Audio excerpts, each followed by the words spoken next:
I'm in Kurdistan on the Big Island of Hawaii, and we're going to visit the Allen family. The Allen family lives in Leilani Estates. They were evacuated after the volcanoes destroyed most of their subdivision back a couple of months ago. And where they evacuated, after they evacuated, their apartment was hit by Hurricane Lane, so they had to re-evacuate back to their original home. Now, their home is in the optional evacuation zone, but it's still in the evacuation zone. Civil Defense, which is the local emergency management, is still controlling access, and I'm going to go spend the day over with them and help them clean out all of the Pele's hair and Vermiculite that is covering their homes and making it impossible for their 5 kids to go outside and play. That has rusted out parts of their roof from the acid rain, and just otherwise help. They're pretty spent emotionally. So that's where we're headed right now.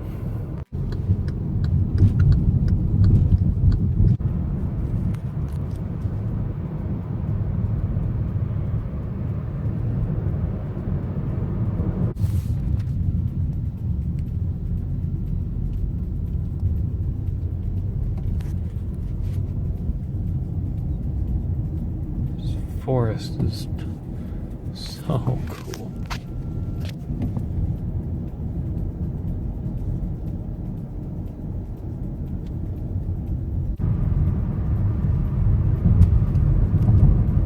So all the trees, the vegetation are suddenly dead in this area, and I'm wondering if it has to do with the toxic gases that were released.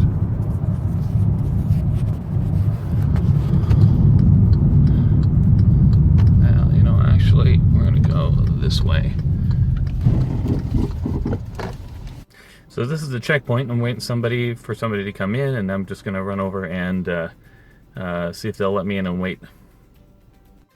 So the cops are pretty cool. They saw me across the street taking a picture of them. They asked if I got a good picture, and I said yeah. So they let me come in. Let's see, back there is if you can see it, back there is the checkpoint. So we're just waiting for the Allens to come and pick me up. So we're inside of the evacuation zone at this point, and there's a mandatory and then an optional evacuation zone. So the Allens live within the optional evacuation zone. So I'm following the Allens right now to their home. We are inside the evacuation zone. Now, if you talk to Civil Defense, they'll tell you it's probably pretty much safe, but they don't want to open it up until they're absolutely sure, because if they have a toxic gas release and it kills somebody, then that'll look pretty bad. So you're saying that one of the issues here is catchments? Right. So pretty much everybody has a catchment instead of a well. Mm-hmm. And depending on what they've done, their gutter system feeds the water. The roofs have had Pele's hair and Tephra all over them. And so there's a good possibility there's Tephra, and it's like the vermiculite pumice. Yeah, it's very lightweight. It floats, doesn't it? Yeah. Okay. Oh yeah, it's feels almost like plastic. Depending on people's yards and how much they've mowed, they may have choke amounts of this. Right. So anyway, it can come down into the gutters, go through the downspouts, and into the catchment. Now, like in my situation, I undid the clean out. Uh-huh. Sorry for the messy back here, but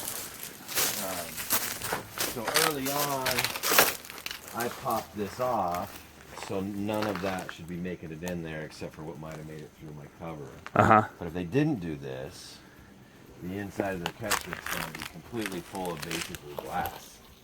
Wow. Right, which could destroy the liner. It's going to plug up their filters. It's going to cause all kinds of problems. And it's, not good to drink that stuff. So I haven't begun to clean mine out. I'm assuming it's going to take heavy-duty gloves. These like gutters. Your gutters right up These there? gutters on both sides of this garage are what feed my water. Okay. So I got to clean these out. I don't know if shop vacs, heavy-duty gloves, because it's basically going to stab through. It's like little needles.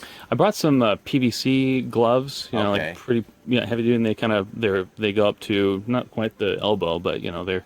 Yeah, so that may be the way to do it. We're going to learn today. Okay. Yeah. Yeah. And then, like I said, ours isn't as bad as other people's are a lot worse. Now we've got a leaf eater clean out thing that helps clean But other people's that had these, I mean, it was just completely covered in Pele's hair and just that Tephra everywhere. And so we're a little bit farther away. We're about a mile from the actual Fissure 8, which is down this way. But it just rained that stuff down, plus all the bad. And you can see everything's super rusty from the... Yeah, so now this rust was all from the acid rain. Anything that was barely starting to be exposed, you know, just rusted like crazy. So, I mean, our roof is way rustier and way more like just oxidized looking than it was 4 months ago. Wow. So, yeah, we've had insurance out. We'll see. I mean... Yeah. Well, we're not holding our breath, but we got to try, right? Got to try to see if we can get some money back. So, but anyway, yeah, that's what we're going to try to get done today. And then on the house, I'm going to need to clean that out too, but that's a secondary because that doesn't feed into the water system. Right. So today, if we can get this done, that'll be yeah, cherry. That's awesome. Now you can see some sparklies in there. So stuff has made it through the cover. You know what I mean? Uh-huh. But really, that's not bad. That quick vacuum, and this one will be good. But probably the next one we're gonna go look at will probably be dark, like maybe inches of stuff. So the vermiculite, the what do you call it, Tephra? the Tephra, yeah. The Tephra? Tephra. Tephra. Yeah, like pH. Okay. That floats. Yeah. Yeah. Should. In case we do an experiment. Should do an experiment. Let's see. My own catchment is brilliant. Skippy. Yeah. Sort of. Yeah, that's a legit float. There you go. There you go. I floated a mile through the air to get to my house.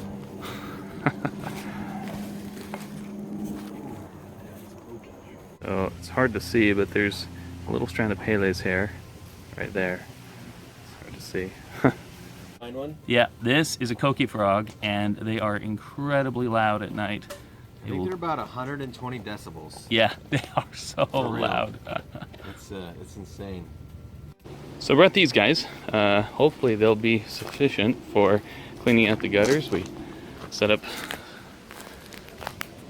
a little rig there so I can work on those gutters and see what we find.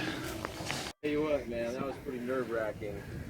This is the gutter full of... We're having all these earthquakes, right? Uh-huh. And it's just like shaking everywhere, and we all kind of know that means the lava's moving. We just don't know where it's gonna go, right? Right. And then in 55 and 60, it went farther down the hillside. And so we're thinking, okay, maybe it'll do that. And then the day it came up in our neighborhood, oh man, we're sitting here and we know because people have announced it on Facebook that it's happened. We didn't know when we were going to get back in or what the lava's going to do, so how much of your stuff are you going to lose, you know? And so then when finally they said, oh yeah, some of you can come back in, oh, the line was like all day long, right? Hey, buddy. Gecko.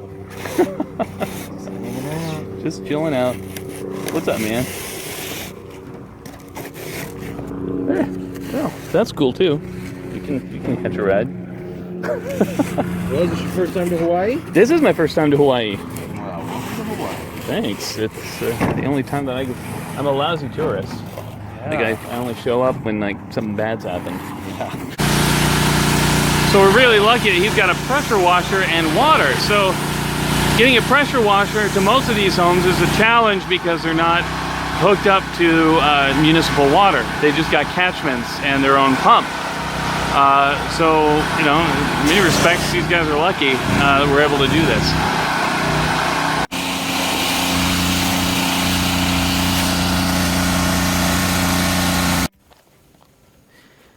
So it looks like these PVC gloves stood up pretty well.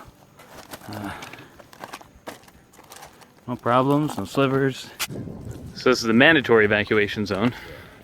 Go past there. And if we look down that street, you can see why. I wonder who that is. Here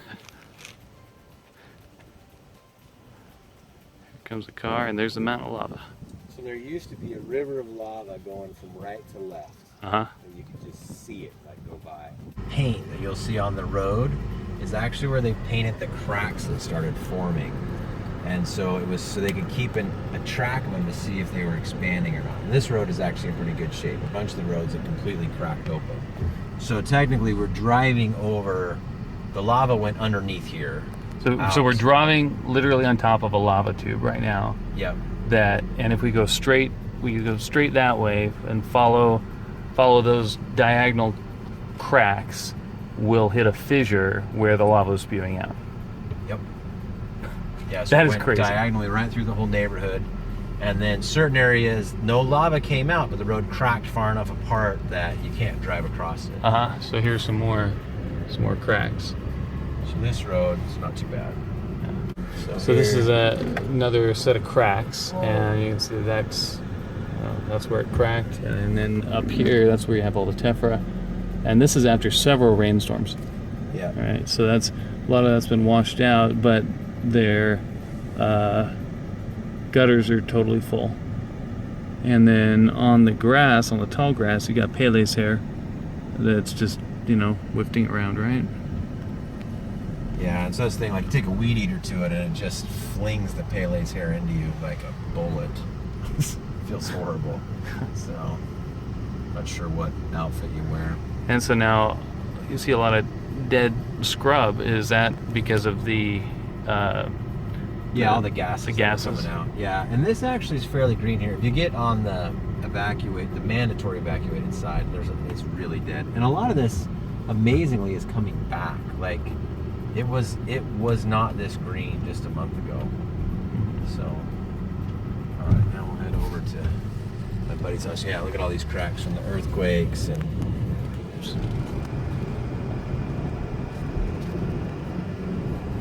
Yeah. Because we had literally thousands of earthquakes. Yeah. And the strongest was a 6.9. Yep. Right. Yeah. So were you here? Where were you for that one? We had already evacuated our house, and some friends had let us stay with them, so we were down. We were a little farther away, but we did feel it, and it went for about, I would say, about 30 seconds. What do you think, Gavin?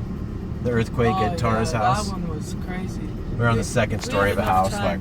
We had enough time to go outside and feel it. Wow. Yeah, it was super cool. You can hear the crunching sound that it makes when you step on the vermiculite. See, just turns to nothing. So we just got done at the Allen's house.